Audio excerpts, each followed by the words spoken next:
Well, today we're going to enjoy the fun frivolity of replacing the electromagnetic brake in this E-Z-GO golf cart. Now, she's been a good cart. She's done a lot of traveling, but lately she's been nickel and diming me. Just spent $2,400 on new batteries and another $400 for this. Yeah. It's the electromagnetic brake. Probably the stupidest design I've ever seen. Being an electric cart, the geniuses at E-Z-GO figured, hey, let's just put this, attach it to the motor, and when you push on the pedal, it'll stop everything. Yeah, it worked. For a few years anyhow. Okay, 14 years out of it. That's that old. Yeah, 15 years. 15 years to 2009. Okay, got that out of it. It's one of those parts that wears out. What I'm trying to figure out, because on their gas models, they put drum brakes on. So simple. When they wear out, you put new shoes on them. They're cable strung. So you adjust the cables, put new shoes on, clean them out, and away you go. Probably to replace, I don't know, no more than 50, 60 bucks. 400 for this, and you don't dare drop it. Well, here we go. Okay, I had to pull off the tire because to get to the motor, it's pretty easy for young people. But when you're not young, no, you've got to come straight at it. So to get this tire off, I used my trusty little Harbor Freight impact wrench. You know, I know it's cheap and a lot of people will dog me about Harbor Freight stuff, but you know, it is what it is. I've not had any trouble with it. So next thing is to get the motor off.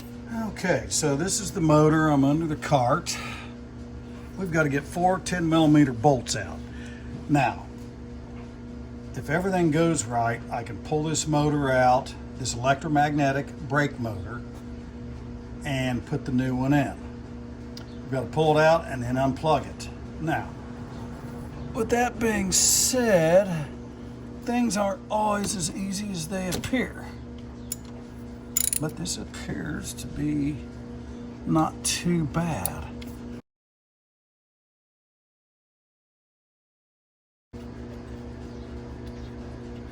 Seems to be cleaned up. Yep, you've got to save the bolts. Whenever you get another e-brake, yeah, I guess it could be an e-brake because when you turn off the ignition, it locks the brake up. So yeah, always keep your bolts because they do not ship parts with the new brakes. Now, here's where it gets interesting.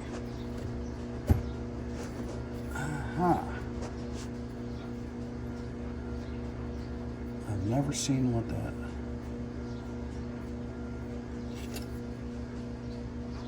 Okay, so with any luck, this will come right off. And with luck, it did. So before I go any further, I've got to pull this little electric connector off, which they always break, so I have plenty of electrical tape just in case it does.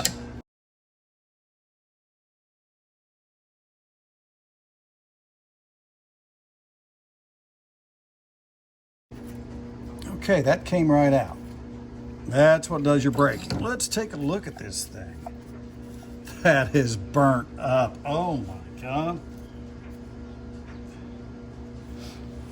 Is that ever burnt up? The eccentric is clear off the center. Look how this is all burnt up all through here.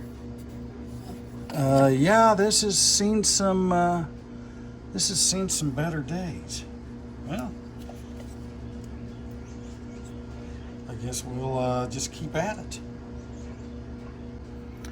Okay, I thought I had a can. Well, I did, and I'll find it after I'm done with this, but a brake cleaner. Carburetor cleaner will work too. I've just got to get this old crap off of here. Now, being that I don't have brake cleaner handy, again, I'll find it as soon as I'm done. Boy, smell that where that was hot. We're gonna try a little something, just see what it does.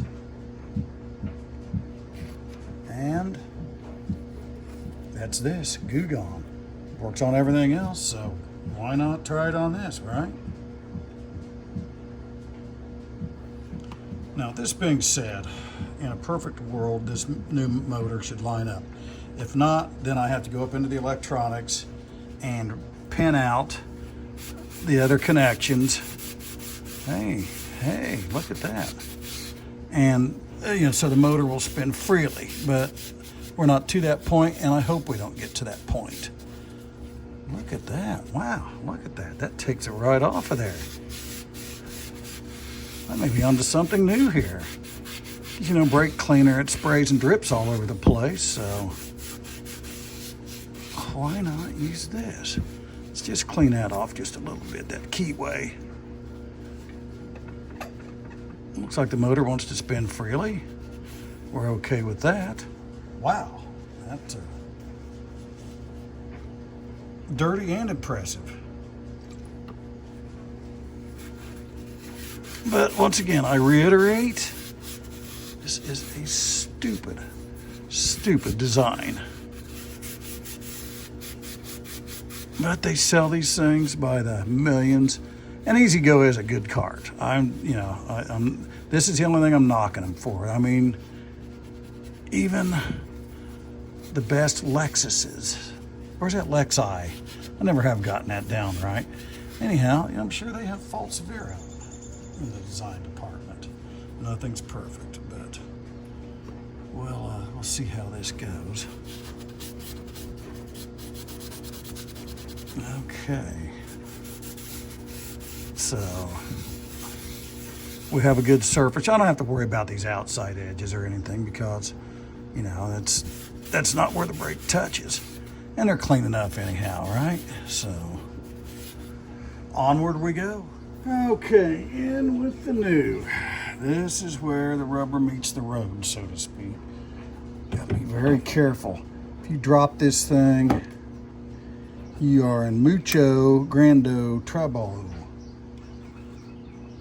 So you get it on there. Try to line up. Let's see, we'll line it up this way. And this is where the fun begins. Well, let's try it this way. We've got to get it on that keyway. With a blown rotator cuff, this feels great. And I'm almost ready to drop it. So before the air turns blue, I'll be back. Okay, she went on without too much resistance. I even didn't have to use language that is not fit. Okay, so we'll start this one. Again, you start it, you don't snug it till you get the other two in. Okay, so it's going in. We're going to put another one in. What's going to go wrong? This is almost too easy. Last time I had this apart was when I put these new springs in.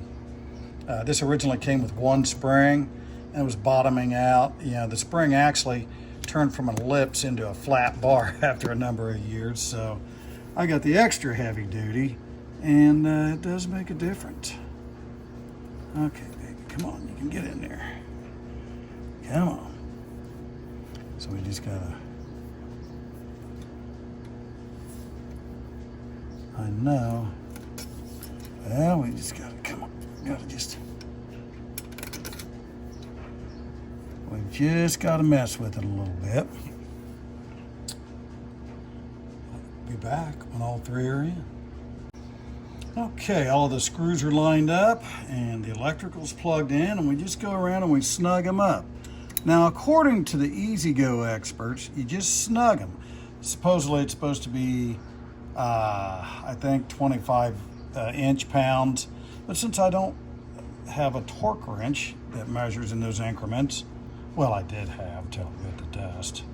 I guess you shouldn't use a torque wrench as a breakover bar, but that's a different story.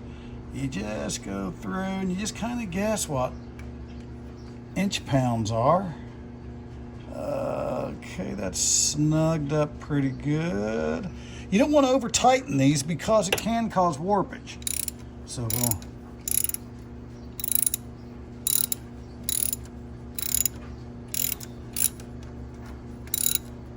okay, so that's snug. Go back around, snug, snug, and snug. Okay, we're going to put the wheel on and take her for a little test ride.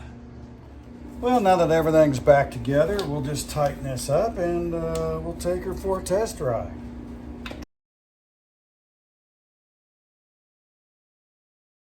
Of course, got to put the decoration back on. I mean, come on, it wouldn't be a golf cart without proper decoration.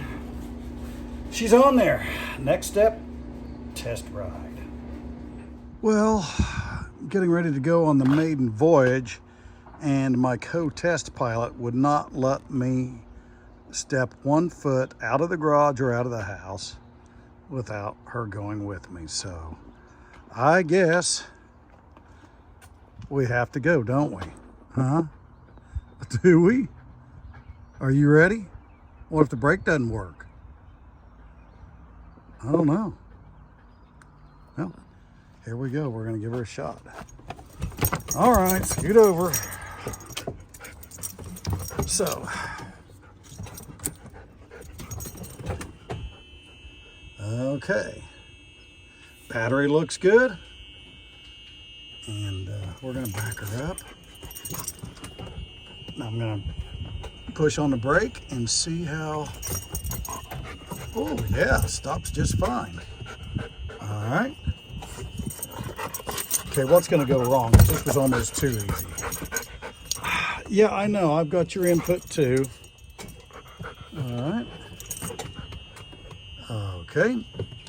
All right, well, let's get her out on the street. You know, because in 1 month, we're going to be at the campground. Got to have this thing in top shape. What? Okay, I get that. I get that. Okay. So, hey, people are trying to listen here. People are trying to listen and learn. You just settle down, all right? So here we go. We're going to start out slow. I'm not going to go full tilt. Hey, enough. Enough.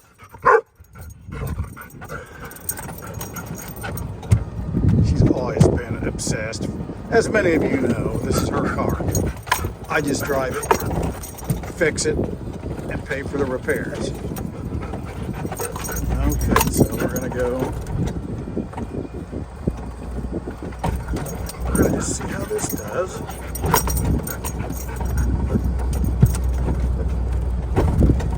Well, let's go to a little bit wider angle lens. There we go. I'll get over and let this car beside me. Good thing I have rear view mirrors. To get street legal, you got to have rear view mirrors, turn signals and brake lights, and I have all that stuff. So, okay, let's just give it her a little more speed. Now I'm gonna put on the brakes and stop. Whoa, man, it stops on a dime.